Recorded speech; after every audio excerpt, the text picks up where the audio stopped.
ఆ జేడీఎస్ ఎమ్మెల్యేలు కొద్దిమంది కాంగ్రెస్ ఎమ్మెల్యేలు మేము బాబు ఈ గవర్నమెంట్ భరించలేము మోయలేమని రాజీనామా చేసి వాళ్ళు బీజేపీకి వచ్చారు. ఎక్కడ ఎమ్మెల్యే పదవితో రాలి ఈ 2 కారణాలు వచ్చారు. మీరే పోస్ట్ చేయాలి. మహారాష్ట్ర చెప్తా. మహారాష్ట్రలో బీజేపీ శివసేన అలయన్స్ లో మెజారిటీ వస్తే శివసేనను వాళ్ళ పదవి ఆశ కాంగ్రెస్ ఎన్సీపీ గుంజుకొని గవర్నమెంట్ ఫామ్ చేశారు. అలయన్స్ బీజేపీతో పొత్తులో వచ్చింది. ఆ ఎమ్మెల్యేలు శివసేన భరించలేక వాళ్ళు పార్టీ వీడితే మీకు స్పీకర్ మీ గవర్నమెంట్ చేతిలో ఉంది, స్పీకర్ మీ వాడే, ఎందుకు డిస్క్వాలిఫై చేయలే? 2/3 ఎబో షిందే వర్గం ఏర్పడ్డాక రాజ్యాంగబద్ధంగా ఒక పార్టీ ఏర్పడ్డాక వాళ్ళతో గవర్నమెంట్ ఫామ్ చేసినాం. ఎక్కడ మేము ఒక రాజ్యాంగ వ్యతిరేకం చేయలే. హిమాచల్ ప్రదేశ్లో ఇదే అభిషేక్ మను సింఘ్ని రాజ్యసభ ఎంపీ పెడితే వాళ్ళు కాంగ్రెస్ ఎమ్మెల్యేలు ఒప్పుకోలేదు. మన రాష్ట్రంలో పెట్టినట్టు ఇక అవినీతి కుంభకోణాలు ఎప్పుడు సపోర్ట్ వచ్చేది ఈయనే.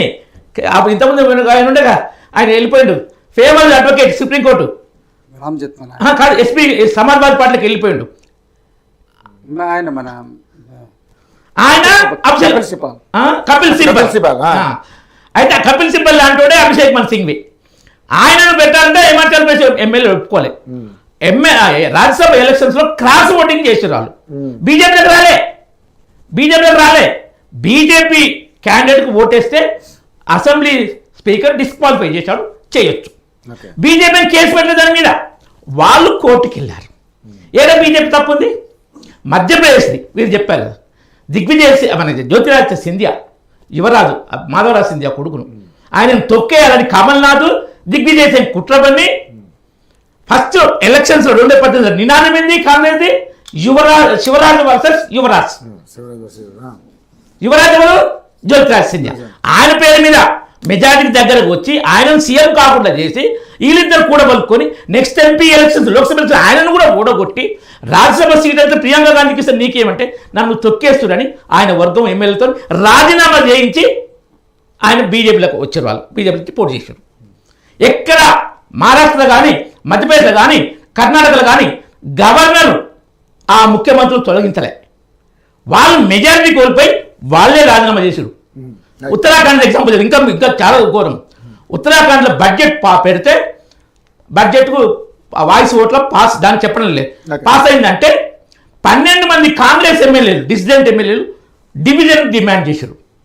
డివిజన్ డిమాండ్ చేస్తే బడ్జెట్ డివిజన్ చేయాలి కదా, ఓటింగ్ పెట్టాలి.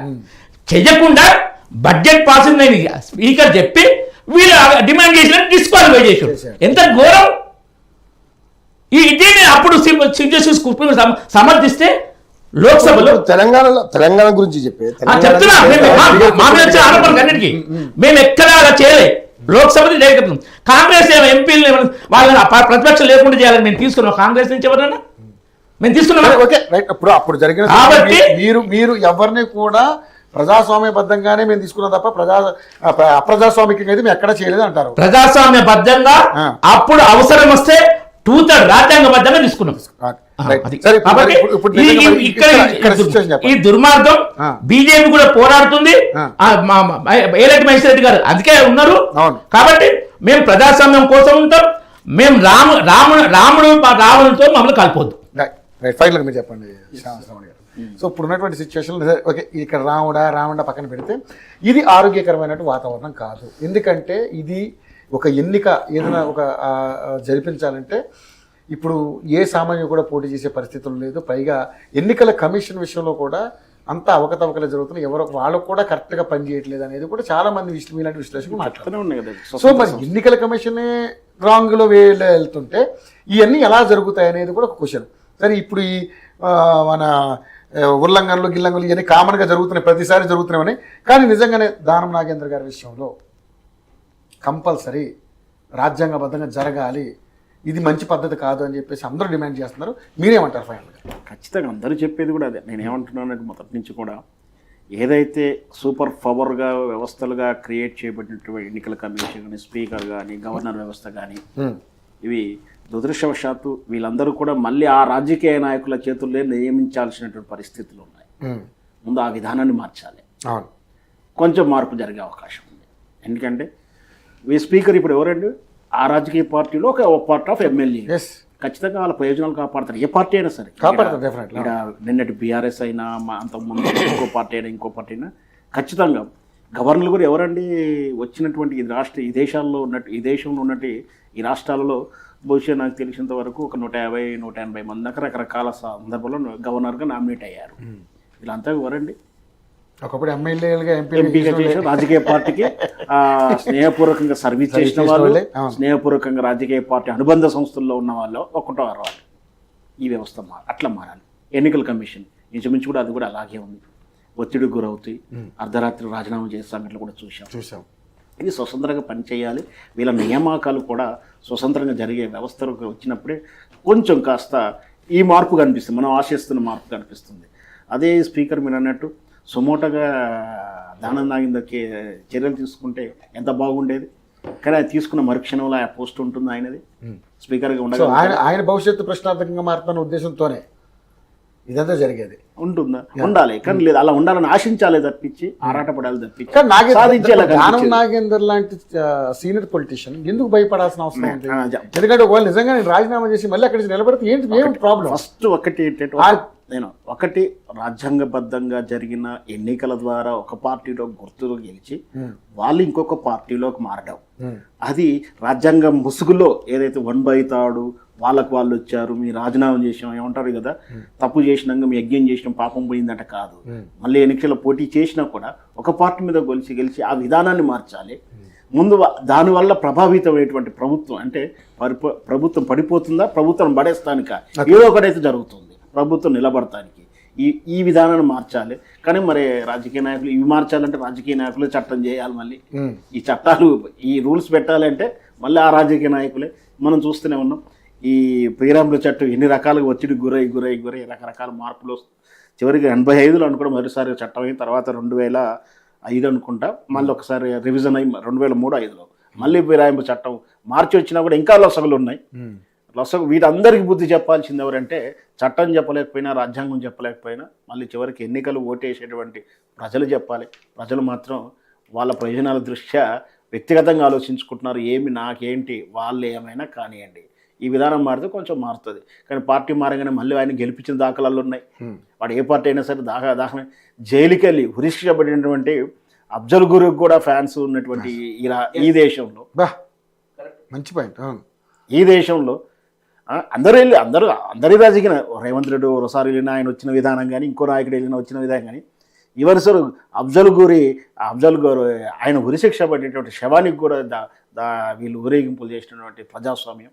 ఈ దేశంలో ఉగ్రవాద సంస్థలు అని చెప్పి రాజ్యాంగం న్యాయ చట్టాలు చెప్పినా కూడా కాశ్మీర్ ఒక ఉగ్రవాది ఎంపీగా అయి చట్టసభలో కూర్చున్నాడు. ఖలిస్తాన్ నుంచి ఒక ఎంపీగా గెలిచి అతను కూర్చున్నాడు. ఈ విధానాలు మారాలి. ఈ విధానాలు మారితే గానీ ఏమన్నా అవుతుంది. ఈ విధానాలు మార్చే వాళ్ళు మళ్ళీ అదే రాజకీయాలు అవ్వడం దుర్భరం. కానీ ఇవన్నీ మనం చెప్పుకుంటాం, చాలా మంది ఇలాగ కూర్చొని మాట్లాడుకుంటాం, మన ఏజ్లు పెరుగుతున్నాయి, ఆశపడడం మాత్రం జరగదు. మార్పు చేయాల్సిన శిక్ష ప్రజలు ఖైదీ అయినా ఏదైనా నేరం నిరూపితమైనప్పుడు ఆడు రాజకీయాలకు అనర్హుడని ప్రకటించుకున్నప్పుడే ఆ రోజు నేను అదే చెప్తున్నాను. అఫ్జల్ గురు సభలో అది ఏదైతే పాల్గొన్న వాళ్ళందరూ ఎందుకు కేసు పెట్టలేదండి? అదే వీడియో సాక్ష్యాలు ఉన్నా కూడా శిక్ష మార్పు రావాలి. వాడు నిలబడ్డా వీళ్ళు ఓటు వేయకుండా ఉండాలి. ప్రతిసారి నేను ప్రజల వద్దగా తీసుకెళ్తున్నా, ప్రతిసారి ప్రజల వద్దగా తీసుకున్నాను. వీళ్ళు బుద్ధి చెప్పాల్సిన వాళ్ళు కూడా బుద్ధిహీనంగా రామారావు గారి సినిమాల కానించి మనం చూస్తున్నాం. ఇక్కడ కోర్టు ఒక న్యాయం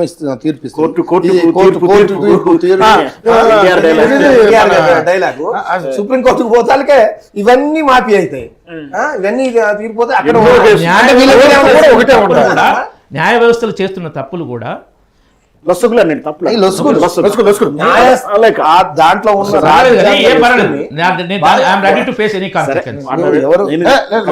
ఇంకా కూడా కశ్మీరీ పండితులు కేసు వేస్తే నెలల కొద్ది వాయిదాలు. నేనేమంటున్నా, ఉగ్రవాది బాంబ్ బ్లాస్ట్ చేసి బాంబే అర్ధరాత్రి ఓపెన్ చేసి రివ్యూ చేయడం. హిమాచల్ ప్రదేశ్ ఒకటి గోవాలో 40-20 బీజేపీకి వచ్చింది. ఒక్కటి తక్కువ పడితే 11 గెలిచిన కాంగ్రెస్ నుంచి 8 మంది మోర్ దాన్ 2/3 రివ్యూ చేయాల్సిన విషయాలు ఎలక్షన్ కమిషన్ మీద, అలాగే రాజ్యాంగ సంస్థల మీద, ఈ జడ్జీలు ఈ చట్టాలపై కూడా రివ్యూ జరగాలి. స్వతంత్ర ఎన్నికలు, స్పీకరు, గవర్నర్ వ్యవస్థలు ఇప్పుడు పటిష్టంగా ఎవరి పార్టీ వాళ్ళు వస్తే వాళ్ళకు న్యాయం చేసే అది ఇంత అదైనా ఈ రాజ్యాంగం లేదు. మీరు పాయింట్ కూడా అన్నారు, జనాలు కూడా మార్పు రావాలి. రాకుంటే నీకు డబ్బులు ఇంకోటి జైళ్ళల్లా చాలా చాలా నిమ్మ జాతి వాళ్ళు, ఎస్సీ ఎస్టీ బీసీలు అసలు కోర్టులో ఫీజు కూడా కట్టుకోలేని వాళ్ళే కొన్ని లక్షల మంది ఈ దేశంలో జైళ్ళలో ఉన్నారు. కానీ బాగా డబ్బు ఉన్న వాళ్ళు, బాగా అన్ని రకాలుగా పలుకుబడి ఉన్న వాళ్ళు మాత్రం నీవు ఏ పని చేసినా కానీ దర్జాగా చూసాం కదా. 25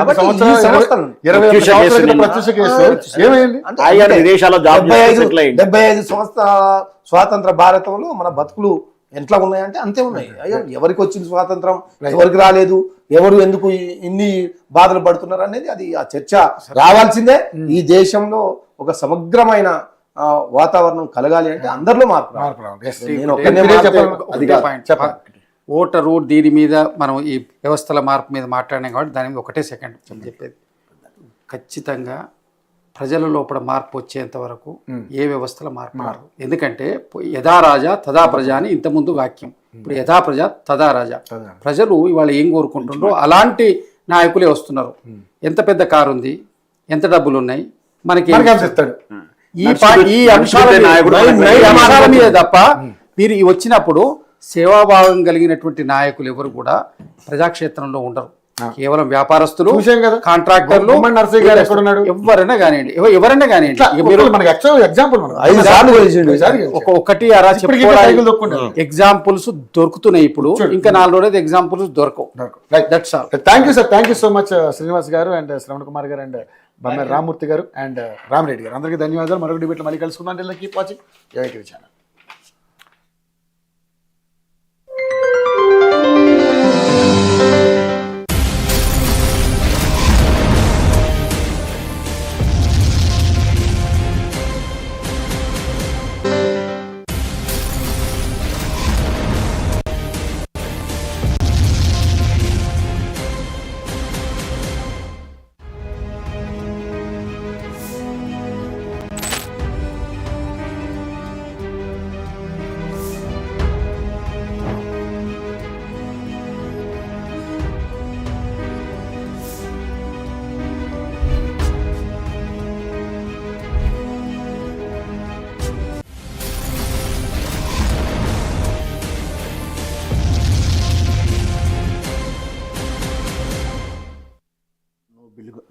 నమస్తే, వెల్కమ్ టు ఏఐటీవీ.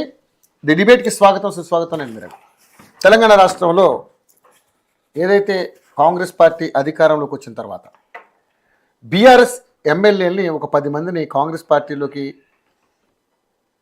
లాక్కున్నారంటూ కూడా అది అప్రజాస్వామికం అంటూ బీఆర్ఎస్ పార్టీ అనేక రకాలుగా విమర్శలు చేసినప్పటికీ కూడా దీని మీద సుప్రీంకోర్టుకి అయితే బీఆర్ఎస్ పార్టీకి సంబంధించినటువంటి పాడి కౌశిక్ రెడ్డి, అదేవిధంగా బీజేపీ పార్టీకి సంబంధించినటువంటి ఏలేటి మహేశ్వర్ రెడ్డి మరి వాళ్ళు కోర్టుకి వెళ్ళడం జరిగింది. సో ఖైరతాబాద్ ఎమ్మెల్యే దానం నాగేంద్రపై అనర్హత విధించాలంటూ కూడా చేసిన పిటిషన్పై శాసనసభ స్పీకర్ గడ్డం ప్రసాద్ కుమార్ బుధవారం విచారణ జరిపారు. ఇక ఆ పిటిషన్